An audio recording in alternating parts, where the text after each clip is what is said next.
তবে 140 টাকার এই পাওভাজির থেকে আমি জানি না, তোমরা আমাকে সাজেস্ট করবে যে এইরকমই পাওভাজি আরও কম টাকায় পাওয়া যায় কিনা, আমি অবশ্যই ট্রাই করে দেখবো। Grand byte.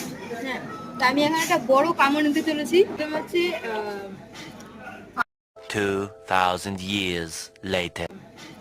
পাও রুটি, আমি জানি ট্রেডিশনাল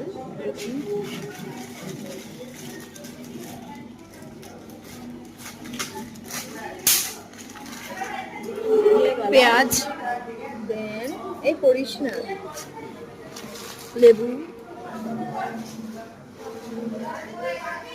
শ্মশানে শশা,